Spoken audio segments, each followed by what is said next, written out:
Here's the thing. People have become desensitized to the value of human life. That's what I think, actually.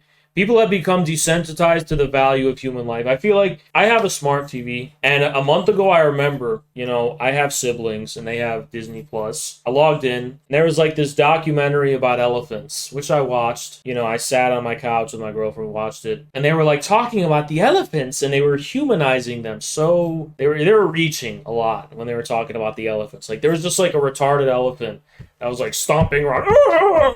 And they were like, as you can see, this elephant, Naomi, she is so excited about her grandma who is 500 miles away who just took a shit. They're really reading into what they're doing, and it doesn't really seem like it lines up with the behavior they show. Anyway, we have so much life all around us now. You go turn on your TV, and it's like that's life. It's there. The elephant, yeah, it's life on your TV. Or you've got an Amazon, you got a robot companion, and it's giving this affect of like a living thing, like a living human being almost. So then the guy right next to you just dies, and you're like, who cares? Life is all around me.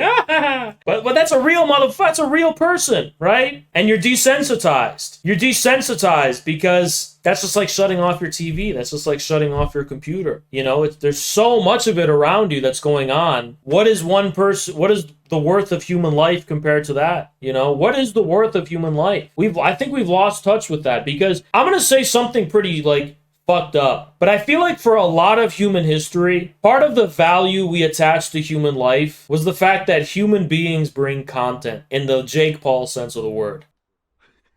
Like when your grandma, I don't want to, this is too, I don't know whose grandma just passed away, so I don't want to, let's say when your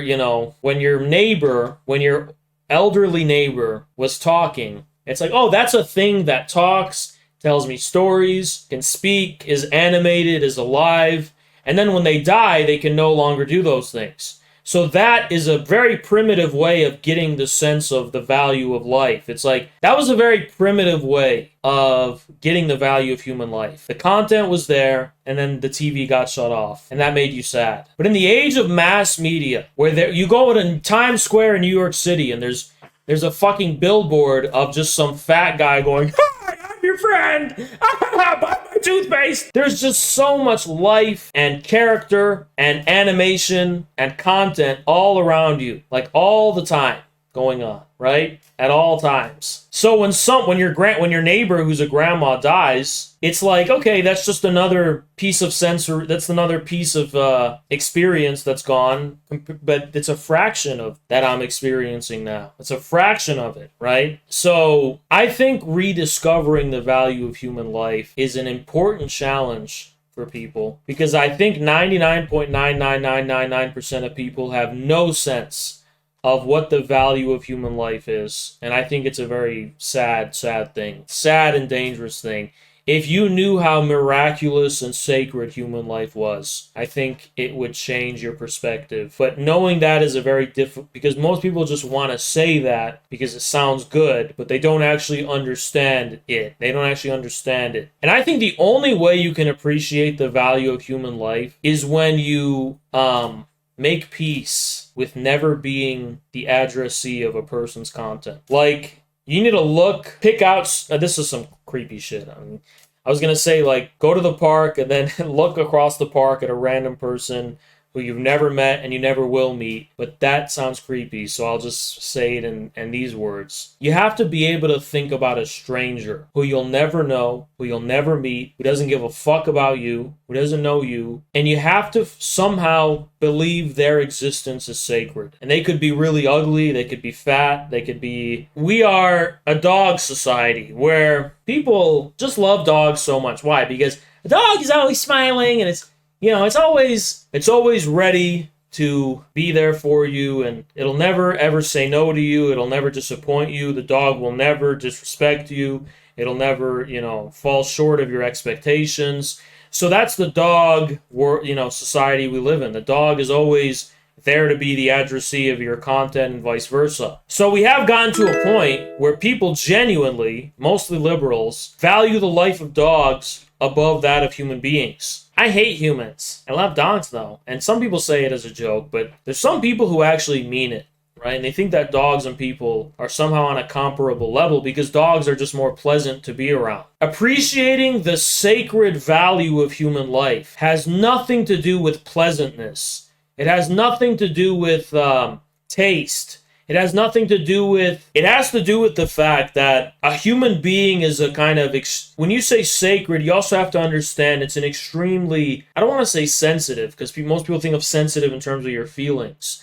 But I mean sensitive in an ontological sense. I mean in the sense of, there's a very thin line that separates the existence of the human from non-existence. You have to understand how miraculous it is that a human being is born and can exist. And now a human being is a reservoir, not of your ideas, not of your thoughts, and not of your words, but of the conditions of the possibility of all of those things. And I think that's where respect for the stranger has to come from. You have to respect the fact that a human being you've never met carries within them the very same conditions of possibility that allow you to make judgments about anything in the first place. There's something miraculous about that, you know? I don't know. I feel like I came to this insight the most in the years that I was completely isolated from society. Because most people who are isolated from society, they come to a number of kind of like ways of coping with it. And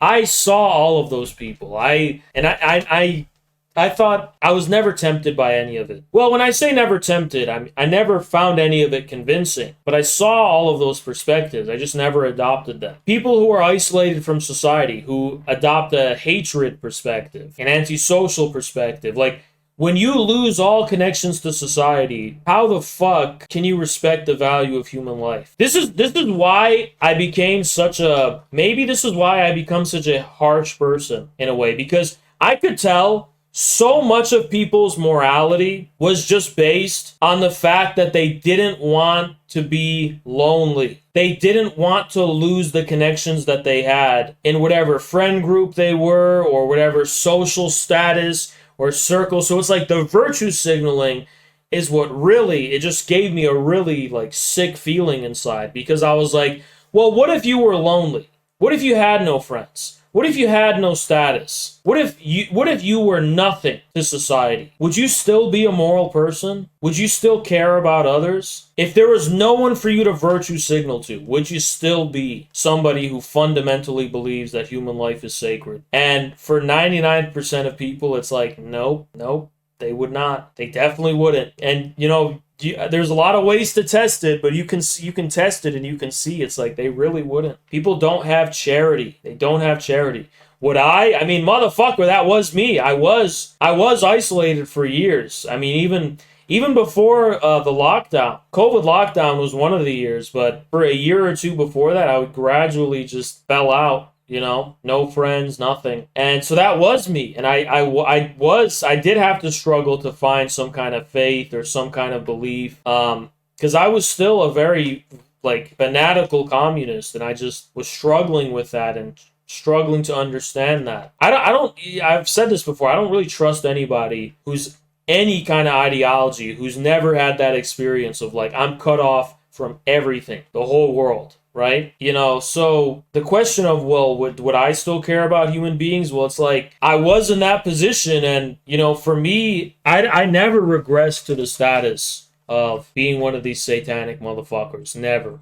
I never did. As a matter of fact, at the absolute apex of my isolation from society, at the absolute pinnacle of that, I feel like that's when I had the most optimism, the most pro-humanity, and the most kind of like, wow, like, I literally wish no ill will for anyone. That was at the peak of my, like, you know, I want to devote my life to work for humanity kind of thing. And it's like, why was that? Well, because when you actually are dealing with human beings, that's when you fucking hate them. You know, isn't that the truth? Like, when you're actually dealing with people on a daily basis, that's when it becomes easy to fucking hate people.